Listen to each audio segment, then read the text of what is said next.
Hey everybody, thank you so much for.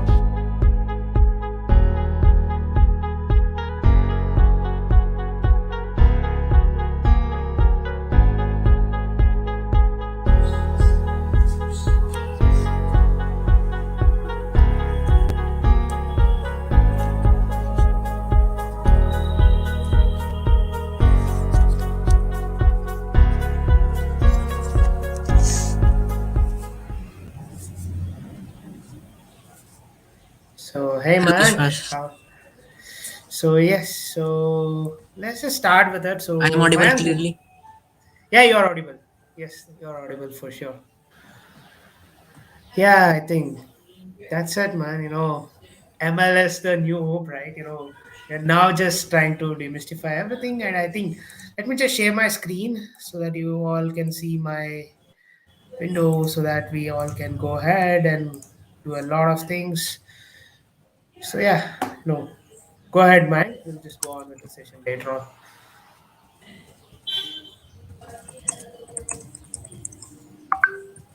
Mayank, you can just go with it. Mayank, you are audible clearly. Arya, you are audible.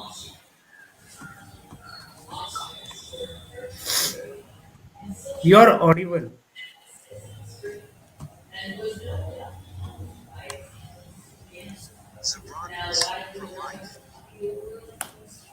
So, hey guys, I guess Mayank is having some technical glitch, so no worries. Today we are having Viswas with us to talk about Azure ML and get started with machine learning,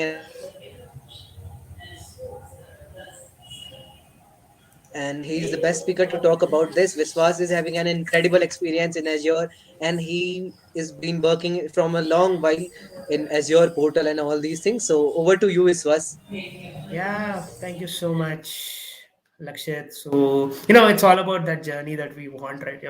How can we enter ML? How can we enter cloud computing? Azure is like the best place.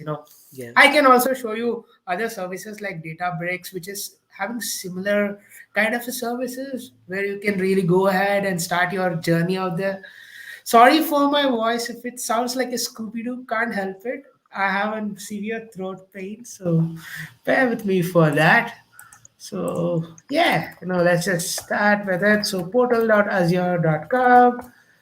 I think you are sharing my screen. So I think full screen would be awesome. Don't add me in the side or anything. It would be bad. Just full screen. The full screen mode is perfect for me. So yeah, as soon as you enter the portal, you see this and you will be like, wow, what is the speaker doing? Do we get all these things? No, not for sure. Like if you have already worked on some of the components, yes, or else it will still be like services versus group, things like this. So I don't change the navigate things. Navigate things still remain the same. The tools still remain the same. It does your portal. And to be very frank with you, you get the same old way of this portal.azure.com. This still remains the same. The search bar still remains the same. This gives you set of all the services, which is just going to be attached to all the Azure and other things. So you can create your own VMs, clusters on Databricks and everything. So if you want, you can also work on some Databricks as well. So I'll make sure that I'll do one Databricks, not a demo. I think I have many website written. So Databricks by Web.app. This is one of my repositories where I have all the Databricks notebook combined here. It's just there for you. As soon as you click on it, you'll get all the notebooks which I have written. So the PySpark notebook, everything end to end, all the sessions that I took on Databricks, it's there as a repository. So you guys can go check out this repository. I'll put it in the uh, yeah, I'll take that's not a problem, man. Azure ML Vishwas dot web dot app. So this is one of my projects which I just did, just for the fun of it. It's a collection of all the things required for you to do Azure ML using a Python SDK. So it's there for you. And yeah, that's the thing. So right now, okay, I think he Vishwas thoda aaram se karna. Yes. Yeah, I'll do it. That's not a problem. So this is how you can enter the Azure portal. What I'm creating right now is the same old step which you use for creating your Azure ML workflow as well. I'll show you that as well. So it's new 1, 2, 3. You can name it. I think it's just the resource group is just a virtual repository for all your services. So it's just a collection of file system which says that hey, you're you're use these many resources which are attached in these many groups, and it also says that wherein all the locations are there. It doesn't mean that you can't have one data center communicate with one resource group or anything. You can attach multiple location, multiple resources inside one resource group itself. So easy cleanup as well. So you guys can create that resource group.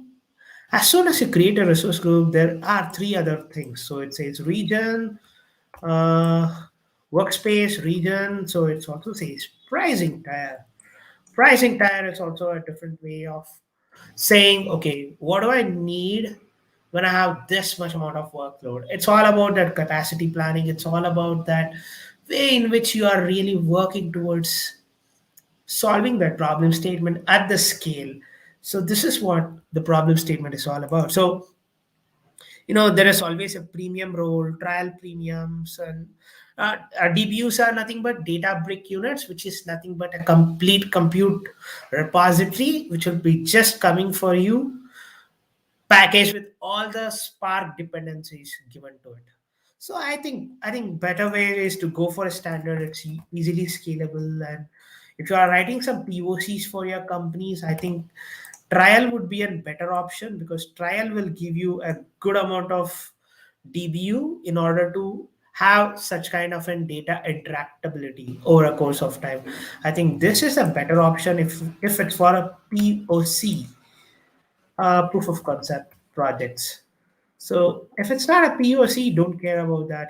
Nobody gives a damn. But this is for a production ready system. So production ready, it's always needs to be and top in the class, right? So this is where I tell you to use standard.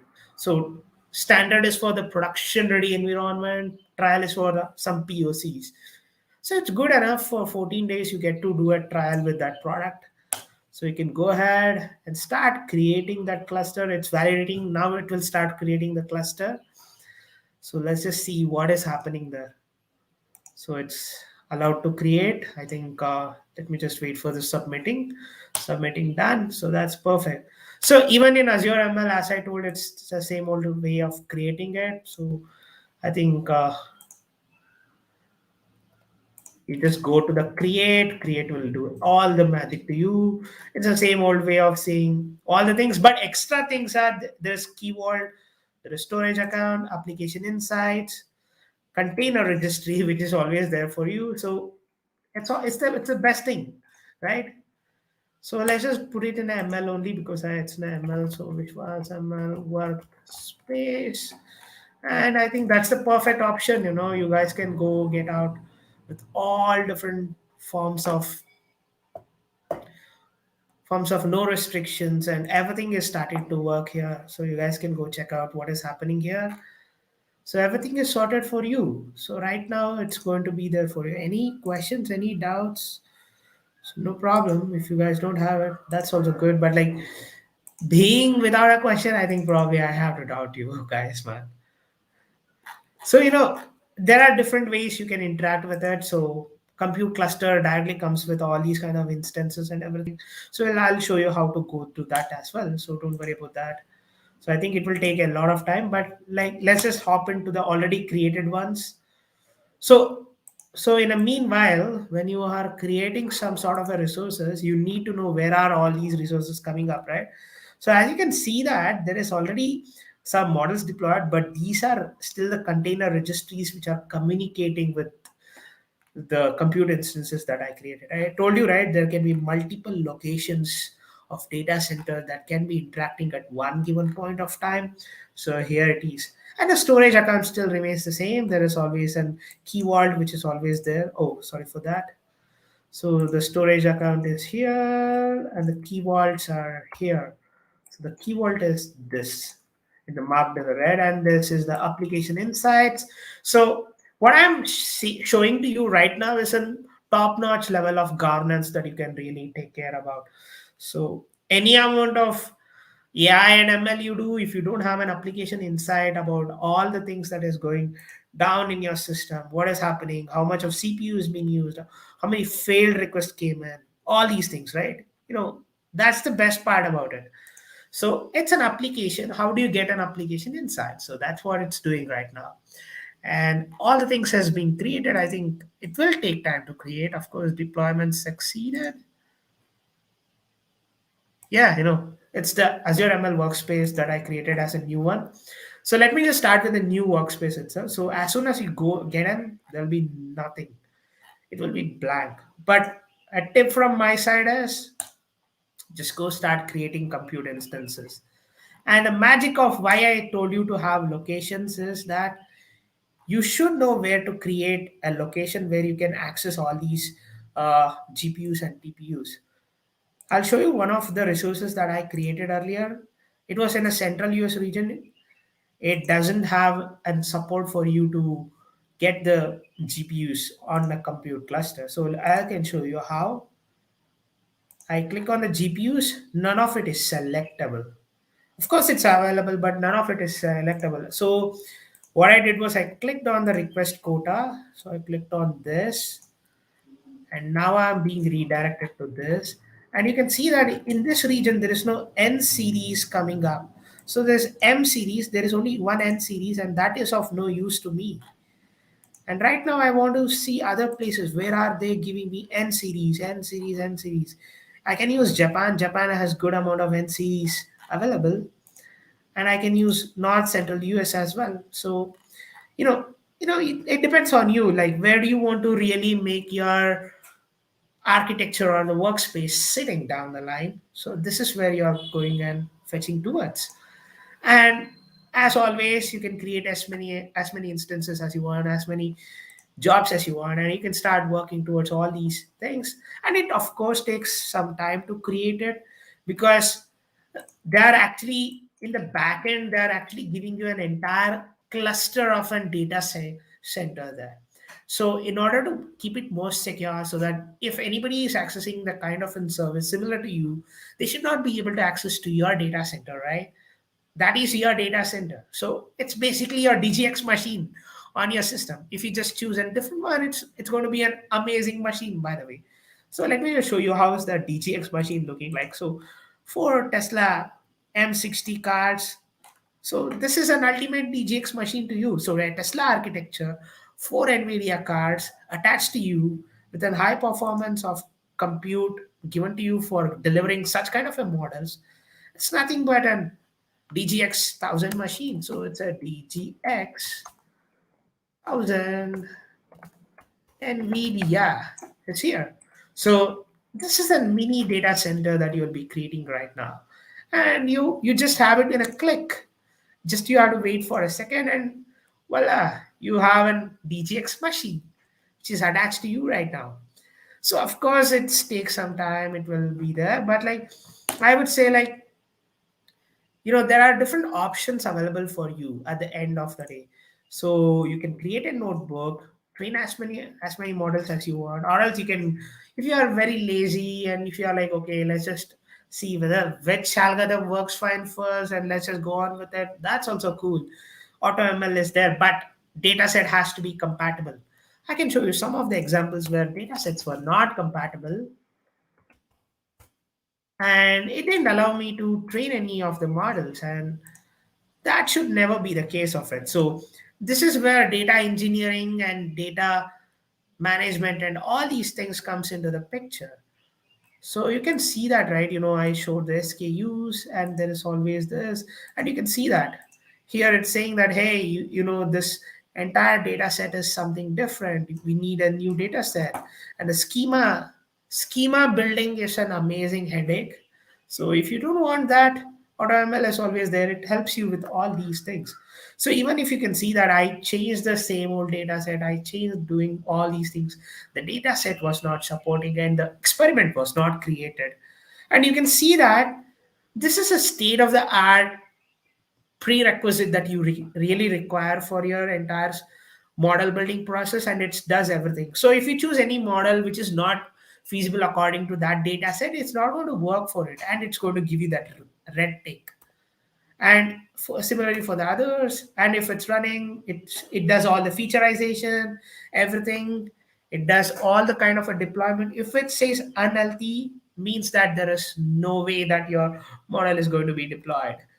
And if it says healthy, it's been deployed, the swaggers and the URLs have already been there. So this is how this system is. This system is such an beauty. Like, let me say you one thing, it's the best way. So so there are different phases in which this model building process also will be taken care. There's something called as a transitioning phase. In this transitioning phase, a security will be taken care. The way in which the data has to be accessed will be taken care, and it's all automated. And the guidance will be given to you even in the portal itself. So don't worry about that. And to be very frank, you can access Jupyter Lab, Jupyter Notebooks, VS Code on your local system. You can just cloud pool all the resources which are there. RStudio will be on the browser, so you can do that. Terminal will be on the browser, except the VS Code. Terminal, Jupyter Lab, everything will be on the browser. So it's an ultimate guide for your entire deep learning system. So you guys can really write an amazing paper using this. Like, the best part about this entire thing is it is MLOps enabled. I can show you one of the experiments that I did. It's actually there in Azure portal, so I need not have to do much here. So it says it's using notebook. Yes, I need the notebook. So it's loading up, and you can look at the fact that I used a lot of resources. I used a lot of things, and it's already giving me all the dependencies. It's already showing me what is the requirement of that. It needs scikit-learn, Azure ML SDK, and everything. So this is the form factor of an environment file that I'm talking. So this file is .yaml file. So if you can see that here, this file comes in the form factor of YAML, so yet another markup language. And an IPYNB notebook is an IPython kernel notebook, which will be always in this form factor itself. So this is from the Azure itself. And you can see that I have an ML flow, which is enabled here, which is a framework for ML ops.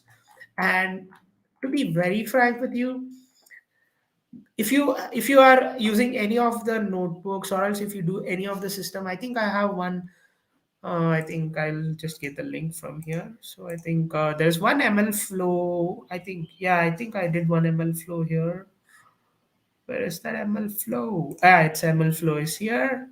So you can see the notebook. It seems very similar. All the commands that I'm writing here in this part of the thing, what's happening here is that ML flow is being called. Wait.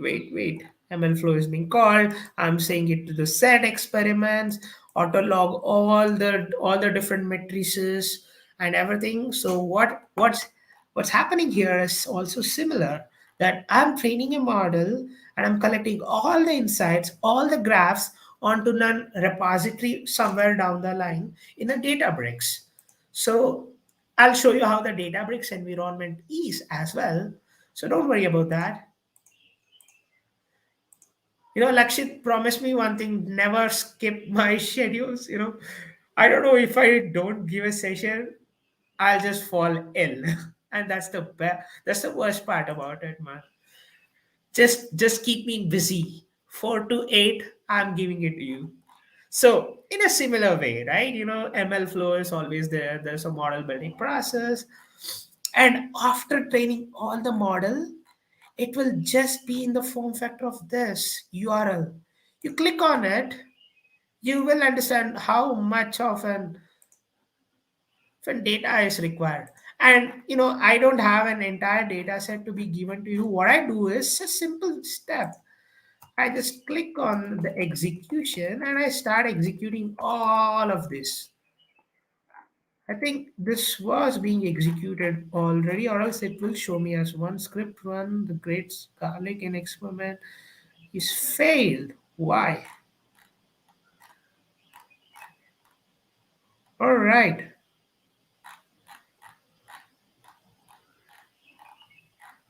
No, that's not a problem. I think this should never be a problem. But let's see what's happening.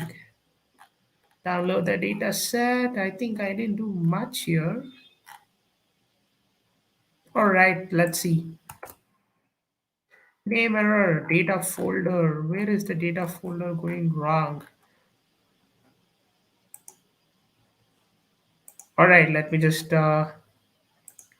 take a new compute instance.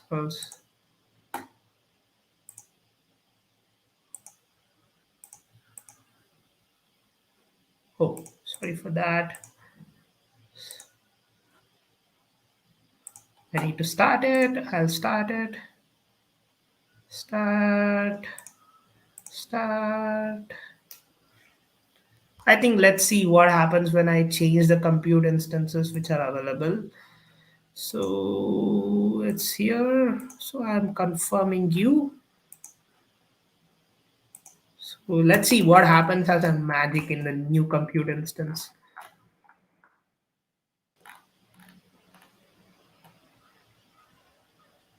Oh, okay, it depends on what kind of an compute instance that I'm using as well. If it's a lower one, probably it's going to have that workload, right?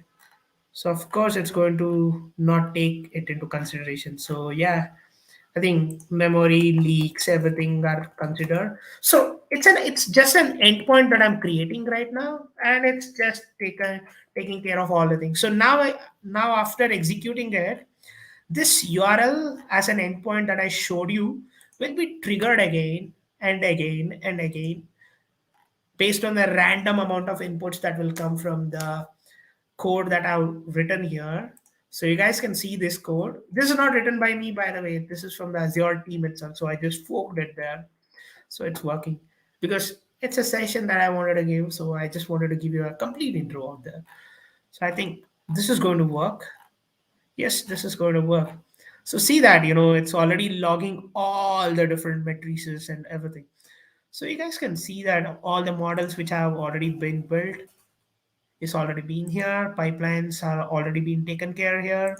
So the experiments are now running here. So whatever this is coming, right? This is based on the experiments that I'm running right now. So the last run is green ghost. It really names its own, but like you guys can go back and clear it. You can edit this thing to anything which was or something. Like you guys can edit it. It's not a problem.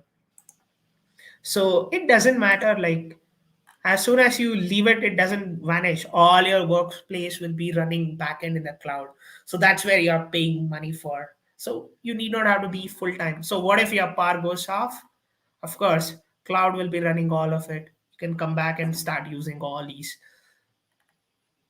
So I think it will give me some predictions right now because this is running on a CPU instance. So I think probably that's why logging all these things is taking a little while, but this will come back to me. So that's not a problem. And let's just go back to our Aura ML experiments. So I think Aura ML experiment. So it's very simple. As soon as you enter, you'll not have all these experiments. So don't worry about that. Just go click on this AutoML thing. It will create a new AutoML for you. It's very easy to even get a data set as well. So see that, I already ran that notebook and the endpoint is already created. And look at the fact that this entire repository is getting created once again. It's now being updated. So endpoint scikit-learn deployment in progress. So the second time that I'm running it, it's just running the same old notebook and it's creating a new endpoint for me. So that's fine. And by the way, I changed the compute instance, right? So of course it's going to give me a new endpoint right now. So in production, there is a different strategy that people use. It's all hot patching that Azure team does in the backend. but to me it looks like it's not being patched or anything. It's they do their odd patching, they just have it persistent volumes and everything, so you guys need not have to worry about it. So I think the predictions will come out in a while, so that's not a problem. So let's just continue with our AutoML, then we will go on with that predictions thing, how it works and things like that.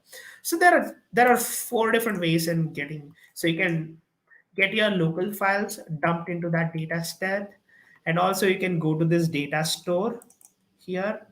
There's something called as a data store here. So this is a symbol for a data store. You guys can go click on it and you can create a new data set. Yet the same old pop-ups will come up. It says Azure blob storage. Yes, you have to do it. So enter manually, it's a different story. So Azure subscription, it's already there.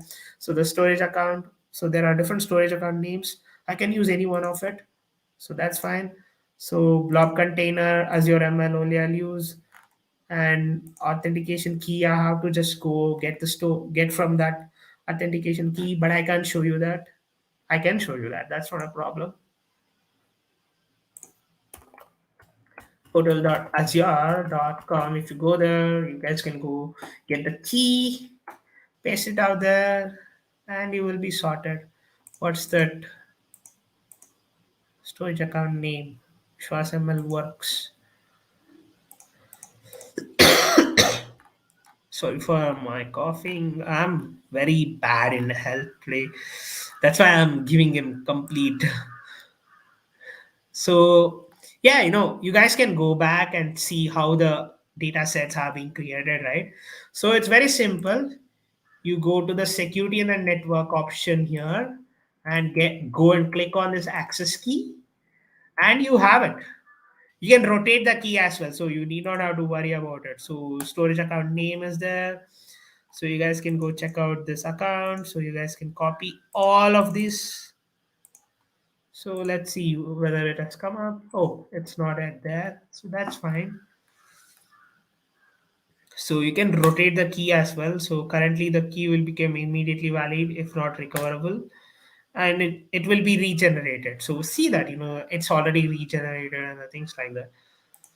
So encryptions are there, so custom managed keys can also be generated. You can go and get it out, select key vault type, subscription, yes, and yes, there will be a new key which will be generated. So this is how you can bring the keys back to you.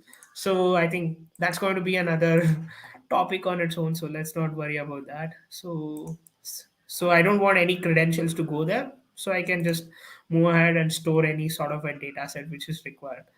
So it can store any amount of data stores and anything. So the data sets are already here for you. So the compute started fade. Oh, that's not the compute instance. Let's leave that.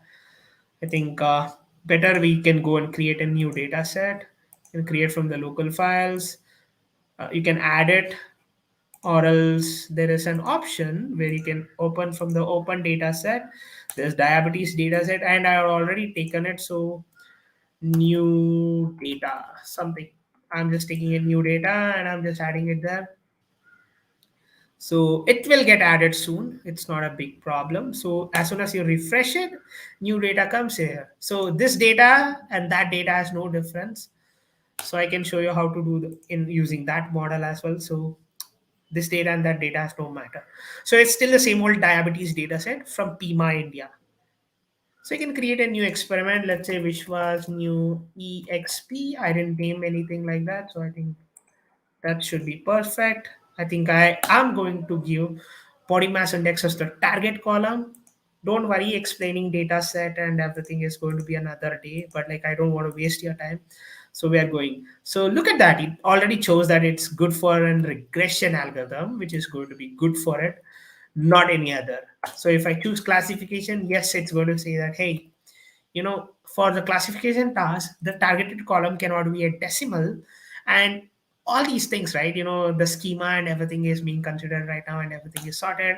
And if you think of time series, yes, but like there is no time column which is given out there. Like you can say age is one of the times, but like what will be the next factor that you want to really take? And that series identifier is not contained in target column. it should never be like that. So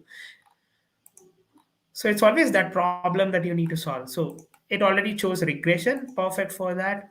And validation type are very different. K-fold cross validation is like it creates five five set by chunking out the data into five equal parts. If I say number of cross validation is 10, 10. If I say 100, it will become 100 equal parts of division. And every time the data will be trained on each fold. And that's the best part about it. So let's say I keep it at 10, and I don't have any test data set, but I am saying it de facto, just take 10% of that random inputs and outputs here and there as the test data set here. I hope you guys don't have any questions. If you have any question, Abhishek, Pakol, hi, hi, BB, hi. And yeah, I think this is the notebook. Sorry for my cough, man. I don't know sometimes.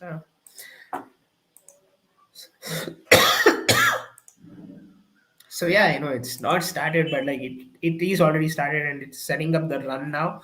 So see that it's already running right now. So not because I did refresh, but it was just that time that it took in order to do that. So yeah, I think notebook is already there. Oh yeah, the predictions have already come up.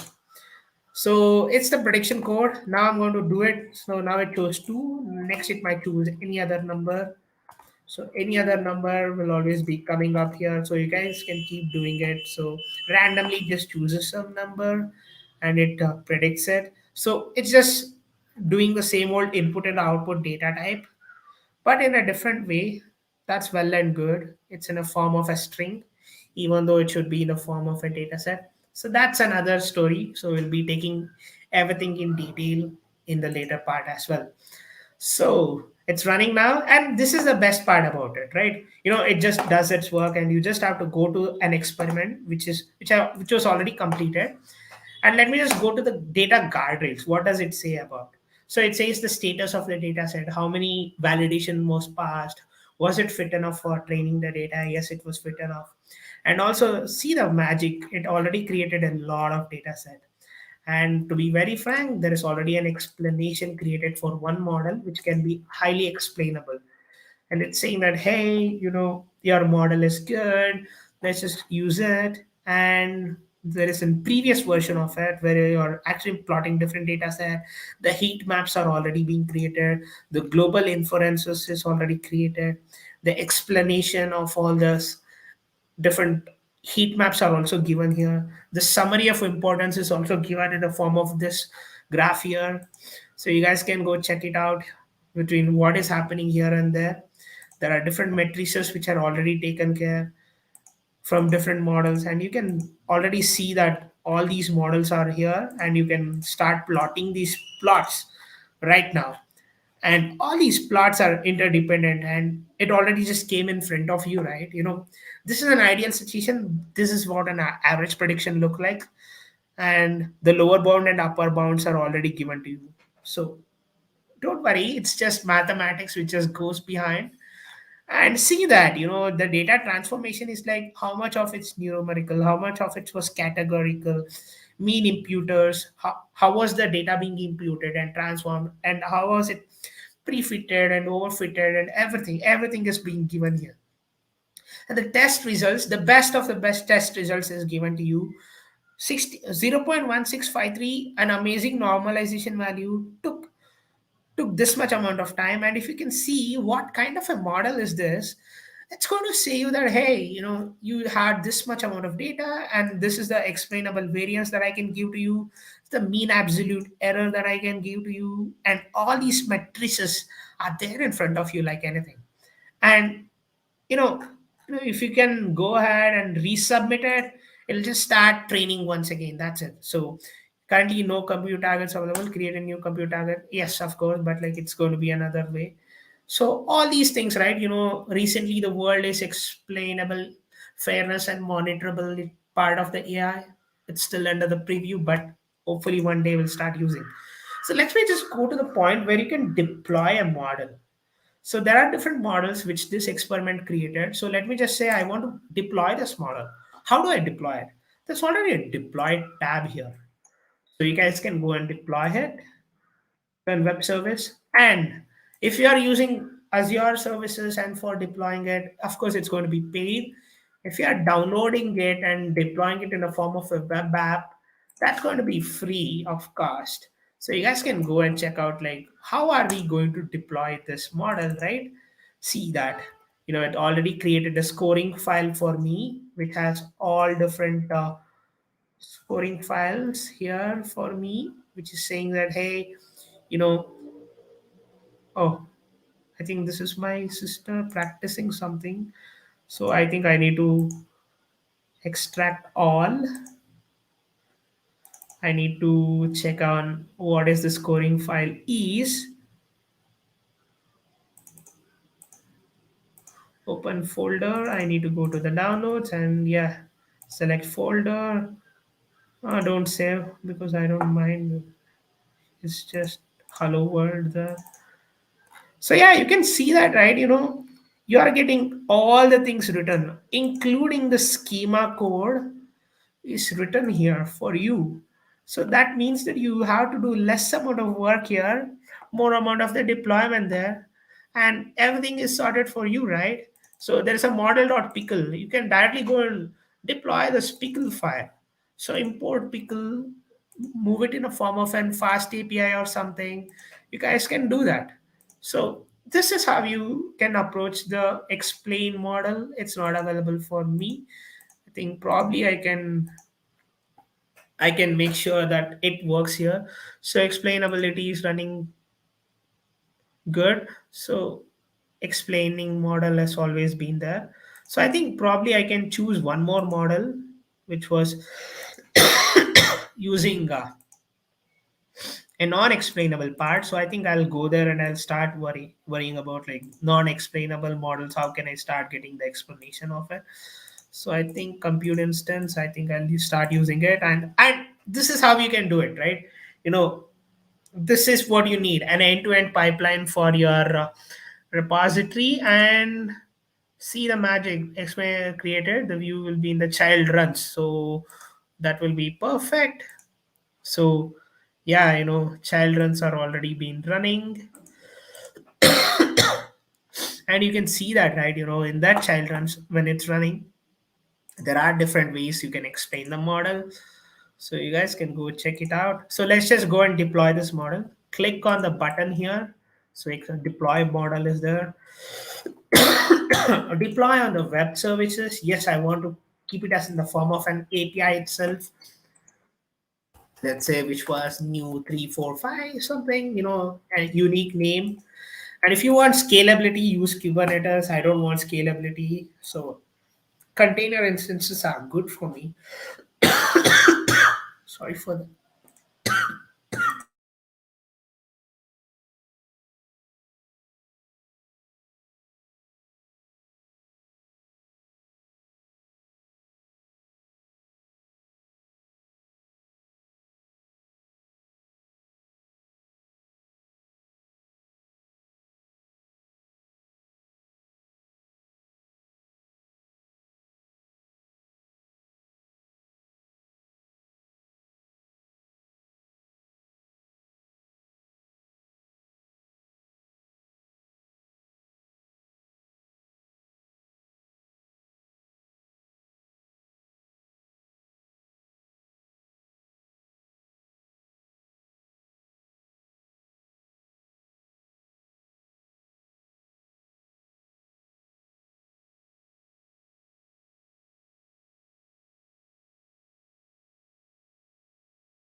Viswas, you are not audible. Your mic.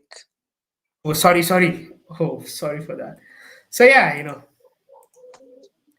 sorry for that. Yeah, I think that time mic अरे मयंक मैं 1 साल का senior हूँ max to max और 2 साल का don't call me sir dude Yeah, no, let's just launch this studio. Oh, sorry for that. I think I need to explain that properly then.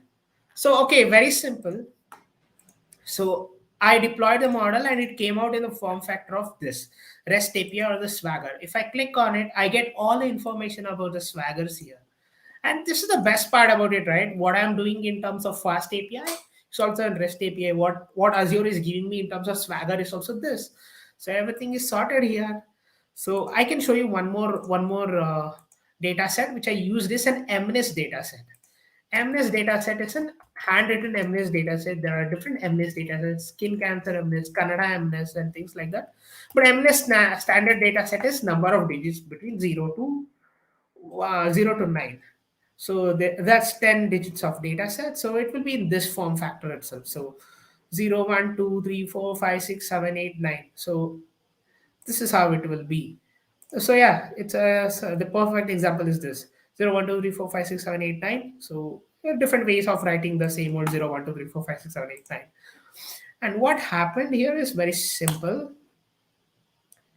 No, I think automated ML part. I think one ML part didn't run. I think the other ML part ran successfully. Yeah, I think this is the MNES thing. Sorry for that. That's a new one just created.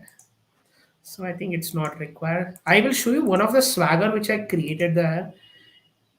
The amount of data that it produces, it's phenomenal. Like, see the Swagger, the amount of data it produced instantaneously. It knows that it has to fetch image data set somewhere, and it used all the test data sets and all the matrices from it, and it now gave out an output in Swagger. So very easy to test any of the models here.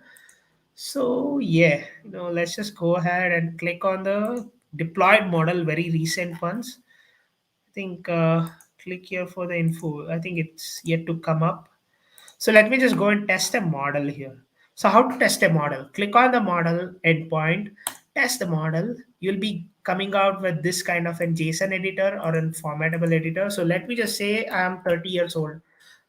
I'm 22, so don't worry about that. So my sex is 1 ka matlab it's male, 0 ka matlab it's female. BPE is around like, let me just say 80. And let's say I have to put 56 years, 65, 45, 23, 56, 54, and you can see the nature of the data set also. So you need not have to worry about like what's going wrong here, right? So let's just go ahead and start with it. So I think it's running. So model training is happening, and you can see that constantly there is a good amount of updation happening in terms of the number of models which are coming up. And you can see other experiments like how many data set they created. So sometimes when people ask you, you create the same amount of data set, but like what is this Monte Carlo and k-fold validation doing? Just say them it's going to reduce my time. See, k-fold reduced my time by 26 minutes, and other models just took around 33 minutes to be trained, 25 minutes to be trained, and things like that. So this is always a different energy that comes up, right? You know that this is what I need to be working towards, and this is what it is. And it took a lot of time, right? So sharp kitchen, and there are different matrices. So I targeted BP here, BP had a different target here. So this is how you do it. So let me just show you the nature of the data set which we just collected. Workspace file store. Think this is okay. If you can open this URL, you can see that this is a raw format URL which you will not be able to access until and unless you have an access to my system here. So I think worst part, let's not go there. And let me just go ahead and see what's there inside the data set as soon as we go here. Oh, it's mnest.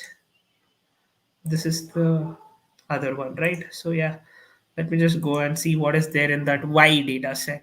Y data set is also 0 or 1, which is saying that hey, there is one condition pending, there is other condition which is not pending or anything. So let's say let's me just say 150, or else 85. Oh, S5 is 4 or something, right? So we have to name accordingly. So Sometimes we miss out on the features, right? So S1 is 156. All right. So S2 is some parameter which is around 65.8 or something. Let's let it be like that. And S3 is around a decimal 45, let it be. And S4 is 3.2259 something. Let's just keep it some random thing. It should be different from your training data set. S5 is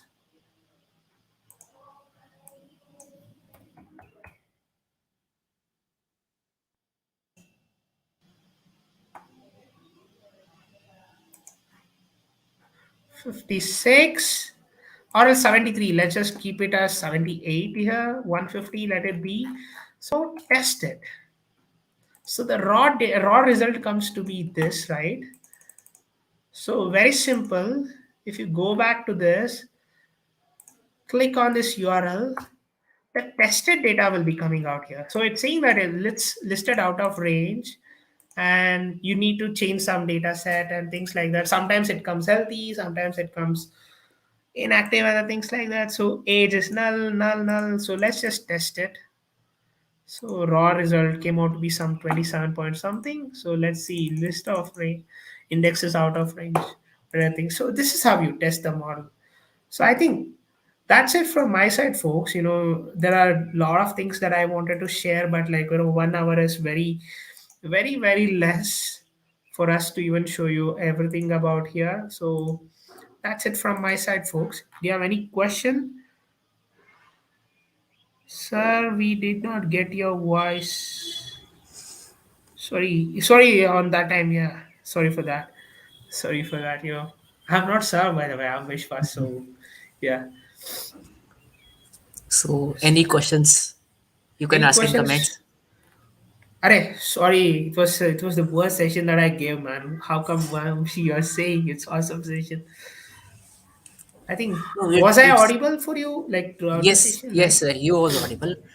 Sometimes it was not your mistake. Actually, Yeah, it yeah. happens It's actually sometimes. my mistake. I forgot to unmute myself. So I It's okay, wouldn't but explain.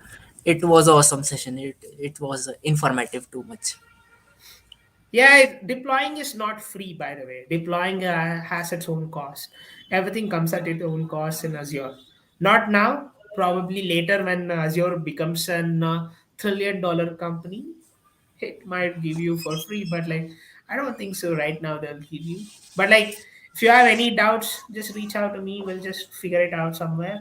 But sorry for that. For 15th till 17th I'll not be free, so I'll be taking leave from, not leave, actually I'll just be You can share out. your LinkedIn profile in the comments Yeah, so that so I'll be off from all these community thing for a while, from 17th. So I just asked them, okay, let me just do session as soon as possible with you guys.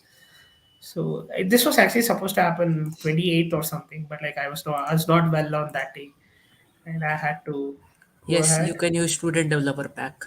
Yes, you can use student developer pack to get the subscription, and everything is sorted for you. So that's my LinkedIn, so you guys can go check it out.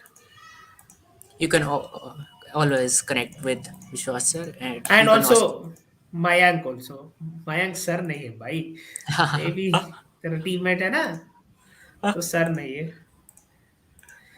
So I think that's it from my side, folks. Any other questions, don't worry. Just feel free to answer it there. I think do check out our Discord channel. It's pretty amazing. We are actually rocking the Discord field. We have amazing amount of people. I think Reskill team is doing an amazing job here in order to get all different people in the one platform. I think they did an amazing job there. And yeah, perfect that we were able to hop in. And thank you so much, folks.